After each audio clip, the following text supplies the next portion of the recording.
Lieutenant Commander David Morgan throttled forward off HMS Hermes on May 1, 1982. His Sea Harrier FRS.1 lifting from the ski jump with a Blue Fox radar that could barely track a Mirage at 20 miles. The South Atlantic chopped grey beneath him. 800 miles north in a hangar at NAS Oceana, Virginia, U.S. Navy, F-14. A Tomcat crews of VF-14 and VF-32 were following the war signals out of Northwood, with growing bewilderment. The Royal Navy had gone to war with 28 Sea Harriers. By mid-June, the type had shot down 20 Argentine aircraft, for no air-to-air losses. The Tomcat squadrons, flying a Mach 2.34 swing-wing interceptor with the AWG-9 radar and AIM-54 Phoenix, had spent a decade rehearsing the air war. The fleet air arm was now winning in a subsonic jump jet built around a single Pegasus engine. The puzzlement at Oceana was not academic. From 1978, Royal Air Force Harrier GR-3 pilots from RAF Wittering had been flying dissimilar air combat training sorties against US Navy and Marine Corps F-4s, F-14s, and later F/A-18s at Yuma, Miramar, and over the North Sea. The exchange reports lodged with the Air Warfare Center and copied to the Ministry of Defense in Main Building recorded a consistent and uncomfortable pattern. In close-in turning engagements below 250 knots, the Harrier was not losing. It was on certain merges killing the Tomcat with the AIM-9G inside 30 seconds. The American crews wrote the early results off to gimmickry. Squadron leader Bob Iveson, who flew GR-3s with No. 1 Squadron and later debriefed US air crew, recalled the standard reaction in conversations recorded for the RAF Historical Society. The Tomcat pilot would land, climb down the ladder, and ask which switch had been thrown. The British answer was a maneuver with no American analogue and a single Whitehall-approved name in the pilot's notes, VIFF, vectoring in forward flight. The Pegasus engine's 4 swiveling nozzles, designed by Stanley Hooker's team at Bristol Siddeley in the late 1950s for vertical landing, could be rotated through 90 degrees while the aircraft was flying level at 400 knots. The thrust line moved, the airframe did not. The consequence, as the Empire Test Pilots School at Boscombe Down had quietly catalogued from 1969 onwards, was an instantaneous deceleration of up to 200 knots in a handful of seconds, coupled with a pitch-up rate no swept-wing fighter could match. The Tomcat, sweeping its wings forward at 35 degrees, optimized for a sustained turn at 0.7 Mach and 15,000 feet, would overshoot. The Sea Harrier, hanging on its nozzles, would settle into the killing cone behind it. That this capability existed at all was a Cold War accident. The Hawker P.1127 had been built in 1960 with money the Treasury had not formally voted, kept alive through Defense Secretary Duncan Sandys's 1957 White Paper by a small cabal in the Ministry of Aviation who believed the Soviets would crater every NATO runway in West Germany within the first hour of a war. The aeroplane that emerged was designed to fly from forest clearings and autobahn strips in Lower Saxony. Nobody at Kingston upon Thames in 1965 had been thinking about dogfights with American fleet defenders over the western approaches. The capability was found, not engineered, in the spring of 1971. On a clear morning over the Larkhill Ranges in Wiltshire, a test pilot named John Farley pushed his nozzle lever forward at 400 knots and discovered what the airframe would do. Farley was 37, a Royal Aircraft Establishment graduate who had joined Hawker Siddeley at Dunsfold in 1967. His logbook entry for April 14, 1971, held in the British Aerospace Archive at Farnborough, records a sortie in X-5281, a development Harrier GR-1 flown out of the Aeroplane and Armament Experimental Establishment at Boscombe Down. The flight card called for a handling assessment of the nozzle control system at high indicated airspeeds, a routine envelope expansion task. What Farley did with the nozzles when he reached 6,000 feet over Salisbury Plain was not on the card. He had been thinking, he told the Royal Aeronautical Society in a 1976 lecture transcribed in the Society's journal, about a problem the Fleet Air Arm pilots at RNAS Yeovilton had been raising informally since the Sea Harrier program was authorized in May 1975. The aircraft they were to inherit had no afterburner, no variable geometry, and a top speed at sea level, barely above the speed of sound. Against a Soviet Tu-22M backfire, or a MiG-23 escorting it, the type looked on paper hopelessly outclassed. Farley had been turning the nozzle question over for months.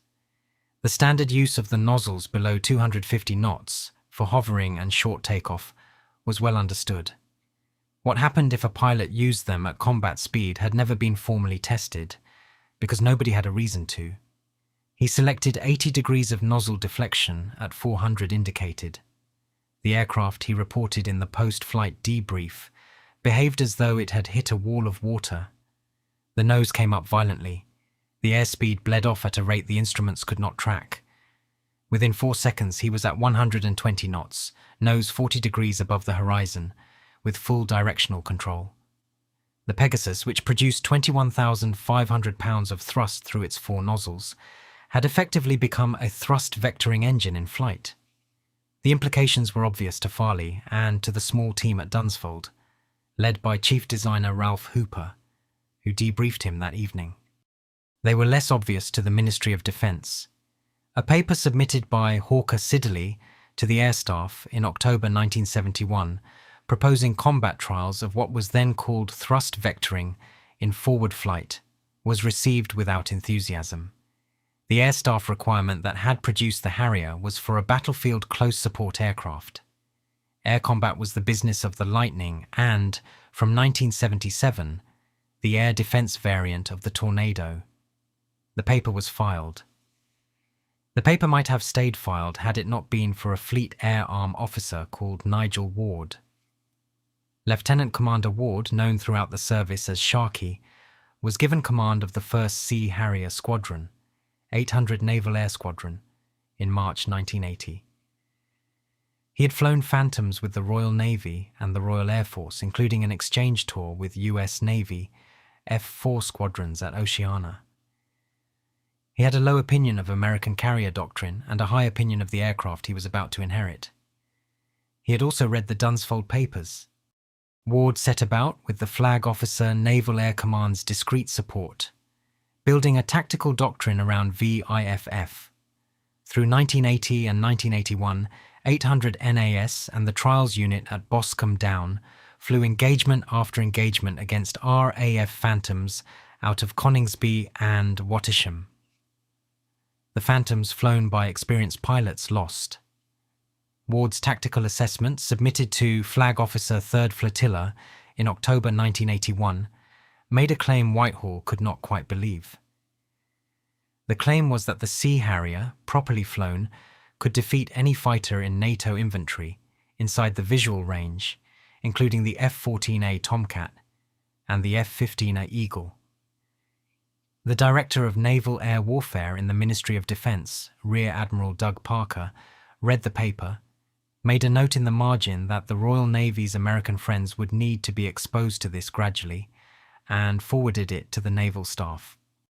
By December 1981, the document had reached the Chief of the Defence Staff, Admiral Sir Terence Lewin, who had served as a destroyer captain in the war, and was now preparing the Royal Navy for cuts under John Nott's Defence Review of June 1981.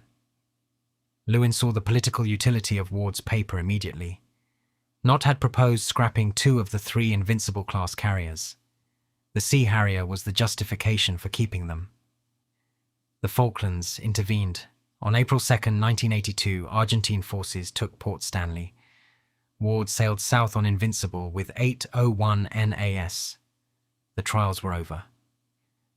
The war began. What followed in the South Atlantic between May 1st and June 14, 1982, has been picked over by every air force in NATO. The Sea Harriers and the RAFGR-3S, flown from Hermes and Invincible, engaged Mirage 3s, Daggers, Skyhawks, Pukaras, Canberras, and a single Learjet. The official RAF Air Historical Branch tally, confirmed in the 1983 publication of the Statement on the Defense Estimates, recorded 23 Argentine aircraft destroyed in air-to-air combat by Sea Harriers and Harriers, with no British aircraft lost to enemy fighters. 2 Sea Harriers and 4 GR3s were lost to ground fire or accidents. 20 of the air-to-air kills were achieved with the AIM 9L Sidewinder. The all-aspect variant rushed to the task force by the United States Navy at the personal instruction of Secretary of Defense Caspar Weinberger on April 2, 1982. V1FF, as it happened, was barely used. The Argentine pilots, flying at the absolute limit of their fuel range from mainland bases at Rio Gallegos and Rio Grande, almost never had the loiter time to enter a turning fight. They came in low and fast, dropped their bombs and ran for home. The Sea Harriers caught them on the egress, head-on or from quarter-stern, and shot them down with sidewinders before any manoeuvring contest could develop. Morgan himself, in his account published as Hostile Skies in 2006, and corroborated by his combat report lodged at the National Archives at Kew under ADM 1/2 9257, used vectored thrust once, briefly against an Argentine A4 Skyhawk on June 8th over Bluff Cove, and was not sure afterwards whether it had made any difference to the engagement. What the Falklands established in the eyes of the Americans was not that VIFF worked. It was that the Sea Harrier worked.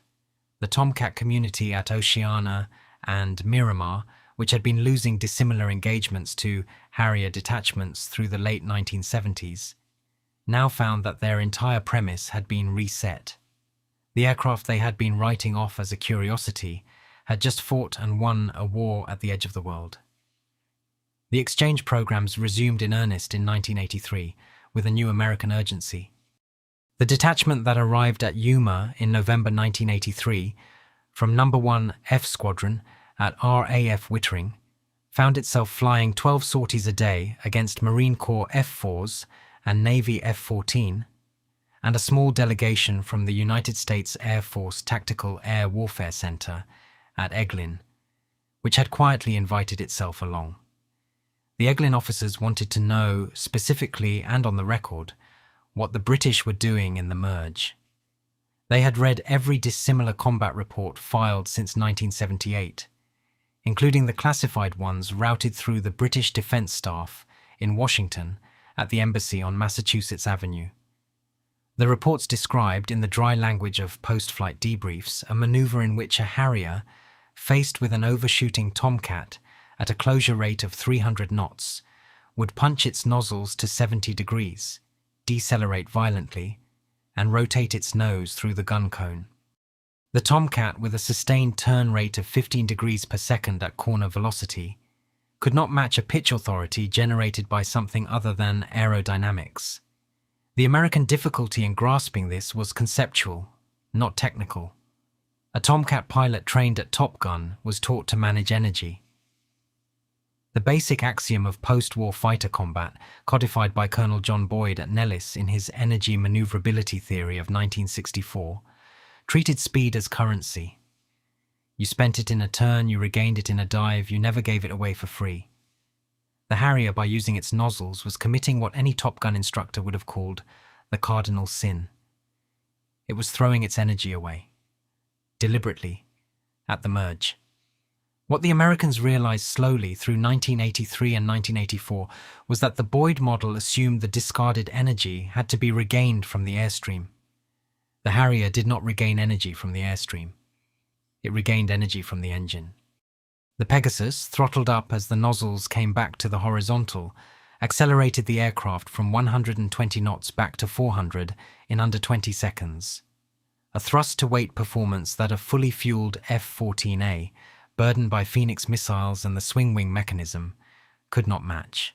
Captain Dave Frost, a U.S. Navy exchange officer who flew Sea Harriers with 899 NAS at Yeovilton between 1984 and 1986, wrote the most influential American assessment of the maneuver. His report, declassified in 2003 and held at the Naval Historical Center in Washington, ran to 47 pages. The crucial passage observed that the Tomcat community had been training for a war in which the threat was a fast, energy-rich Soviet interceptor like the MiG-25 Foxbat. They had not been training for an opponent that could stop in mid-air. There was no entry in the Tomcat Tactics Manual covering a target that decelerated from 400 to 120 knots in 4 seconds. The Tomcat pilot's instinctive response, which was to pull harder, drove him further into the overshoot and presented his tailpipe to the Harrier's gun. The American response when it came was characteristic. The US Marine Corps, which had operated the AV-8A Harrier since 1971 from squadrons at Cherry Point, North Carolina, demanded a more capable version. The AV-8B Harrier II, developed jointly by McDonnell Douglas and British Aerospace from 1976, entered Marine Corps service in 1985 with VMA 331 at Cherry Point. It carried a larger wing, more fuel, and an improved Pegasus, but no enhancement to the vectoring system. The Marines had concluded after careful study of the British data that the original VIFF capability was adequate. They needed range and payload more than they needed a new trick. The Navy went the other way. The Tomcat community at Oceana commissioned a series of studies, the most consequential of which was the 1986 Navarre report on post-stall maneuvering. The Navarre report, classified secret/NOFORN at issue and partially released in 2011, concluded that the F-14A's airframe could not be modified to match the Harrier's instantaneous deceleration without a thrust vectoring engine. The recommendation, signed by the director of the Tactical Air Programs Office on March 18, 1986, was that future US Navy fighters should incorporate thrust vectoring as a design requirement. The recommendation went nowhere immediately.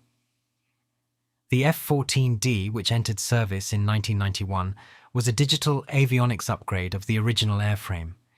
The proposed Navy Advanced Tactical Fighter, which was cancelled in 1991 alongside the A-12 Avenger II, would not have carried vectored thrust either. The Americans had identified the problem and could not, within the budget realities of the late Cold War, solve it. The British, who had created the problem accidentally, did not particularly want to solve it further. The Royal Air Force's Air Staff Target 403, which became the Eurofighter Typhoon, was specified in 1983 as a high-performance air superiority fighter built around conventional aerodynamics. Thrust vectoring was considered and rejected on cost grounds. The Air Staff view, articulated by the Chief of the Air Staff Sir Keith Williamson in a paper of January 1984, held at the National Archives in AIR 8/2987, was that VIFF was a Sea Harrier curiosity that had been useful in the South Atlantic, but did not constitute a basis for future fighter design. The Royal Navy's view, articulated by Sharkey Ward in a series of increasingly intemperate papers through 1984 and 1985, was that the Air Staff was institutionally incapable of recognizing the implications of its own aircraft. Ward was retired from the Royal Navy in 1986. The argument did not survive his departure from the Fleet Air Arm. What did survive and what gave the British a decisive Cold War edge in NATO's southern and northern flanks was the operational reputation the Sea Harrier had built between 1978 and 1986.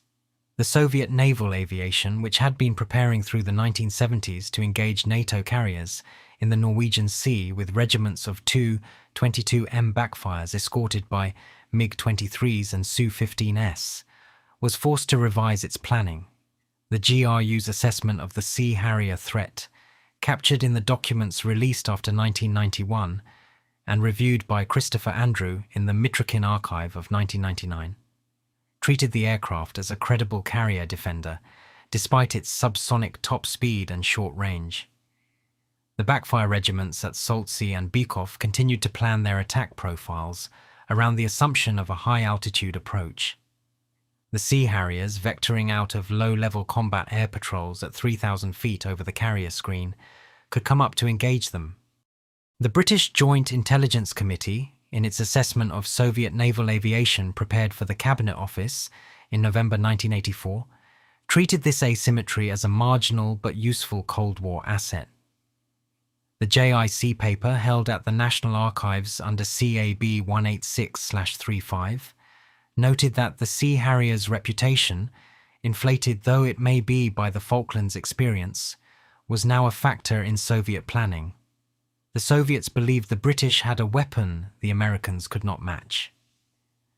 The Americans, having read the dissimilar combat reports, were not entirely sure the Soviets were wrong. The picture was complicated through the mid-1980s by a quiet British effort to extract operational lessons. The effort was run from Air Warfare Centre Boscombe Down by Group Captain Peter Squire, who had commanded No. 1 Squadron in the Falklands, and who set up in 1984 what was formerly called the Combat Air Tactics Project, and informally referred to in the bar at Wittering as the VIFF Group. The project's remit was to take every dissimilar engagement flown by RAF and Royal Navy Harriers between 1978 and 1984, and reduce it to a usable tactical doctrine. The dataset ran to over 2,000 sorties. The output, completed in March 1986 and lodged at the Ministry of Defence as Air Publication 3456, Volume 12, was the only formal NATO tactical manual on the use of vectored thrust in air combat ever produced, a P3456. Volume 12 was a remarkable document. It made no claim that VIFF was a universal solution. It identified the maneuver's vulnerabilities clearly. A Harrier that vectored too early was a target. A Harrier that vectored against an opponent who had positional advantage was a slow target. The manual stressed, in language that read almost as a warning to the overconfident, that the trick worked once. An opponent who had seen the deceleration and who had altitude or fuel in hand would not be caught by it again. The optimal use was at the first merge against an opponent who did not know what was coming, in a clean configuration with full fuel and sidewinders at the rails. The manual was shared under bilateral arrangements with the US Marine Corps and, more cautiously, with the US Navy. The Royal Australian Air Force, the Italian Navy, and the Spanish Navy, all Harrier operators, received versions. The document was not shared with the French, who flew Mirages and were not in NATO's integrated command structure, nor with the West Germans, who flew Phantoms and Tornadoes. The reaction at the United States Naval Strike and Air Warfare Center, then at NAS Fallon in Nevada, was instructive. A delegation of British officers led by Wing Commander John Walker visited Fallon in October 1986 to brief the Top Gun staff on the manual's contents. The Americans listened politely for 2 days and then asked in the closing session whether the British had considered that the Sea Harrier's tactical edge depended entirely on the Soviet Union's failure to acquire its own thrust-vectoring fighter. The British had considered it. The Yakovlev Yak-38 Forger, the Soviet equivalent embarked on the Kiev-class carriers, was a poor aircraft with limited range and no air combat capability. The Yak-141, which flew in prototype form in 1987, was potentially a more serious proposition. Soviet thrust-vectoring research was being tracked by GCHQ Cheltenham through signals intercepts of the Mikoyan and Yakovlev Design Bureau, and the indications were that a service-ready Soviet equivalent was at least a decade away. The Cold War, as it turned out, did not last that long. The Sea Harrier itself was upgraded to the FA.2 standard in the late 1980s, with a Blue Vixen pulse Doppler radar and the AIM-120 AMRAAM, transforming it from a short-range visual fighter into a beyond visual range platform. The vectoring trick remained available, but in the new doctrine became less central. A Harrier that killed its target at 30 miles with an AMRAAM did not need to vector its nozzles at the merge. The capability that had so puzzled the Tomcat community at Oceana was by 1991 beginning its retreat into the realm of the historically interesting. The American puzzlement, however, had a final chapter, and it was written not in the Atlantic but in the deserts of the southwestern United States. Red Flag 87-3, held at Nellis Air Force Base in May 1987, was a 4-week composite air exercise involving units from across NATO. The British contribution included 6 Harrier GR-5S from No. 1 Squadron at RAF Wittering, 6 Tornado F-3S from No. 29 Squadron at RAF Coningsby, and a pair of Buccaneers from No. 12 Squadron at RAF Lossiemouth. The exercise's central scenario, set in a notional theatre based on the inter-German border, pitted Blue Force Air against a Red Force flown by the United States Air Force's 64th Aggressor Squadron in F-16s and the United States Navy's adversary squadrons in F-5s and A-4s. The Harriers were tasked against Doctrine with combat air patrols over forward Blue Force positions, a role in which the aircraft was not optimized. The Harriers won. Across 22 engagements logged by the Red Flag Exercise Control Staff, the GR-5 detachment claimed 16 kills for 3 losses. The figures, recorded in the Red Flag debrief documentation now held at the Air Force Historical Research Agency at Maxwell Air Force Base, were reviewed skeptically by the United States Air Force Fighter Weapons School. The Weapons School concluded, after replaying the engagements on the Nellis range telemetry, that the British numbers were broadly accurate. The Harriers had been killing F-16s. The F-16C Block 30, which flew in the aggressor role at Red Flag 87-3, was a more capable dogfighter than the F-14A. Lighter, more agile, with a thrust-to-weight ratio above unity, and a sustained turn rate the Tomcat could not approach. The Falcon should have been the Harrier's nightmare in closing combat. It was not. The reason in the Weapons School's analysis came down to 2 factors. The first was the AIM-9L Sidewinder, fired off the rails at the merge before the F-16 pilot had committed to a turn. The second was the British use of vectored thrust at the second and third merge after the initial Sidewinder exchange, when the engagement had decayed into a knife fight at 300 knots.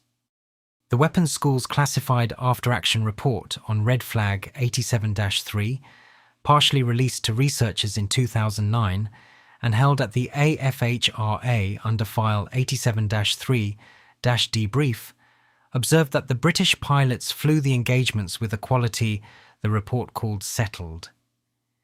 They did not, the report noted, appear to be improvising. They were executing a doctrine. The doctrine had been written, tested and rehearsed at Wittering and Yeovilton over a decade. The Americans, faced with the doctrine for the first time in a controlled exercise, had nothing equivalent to bring against it.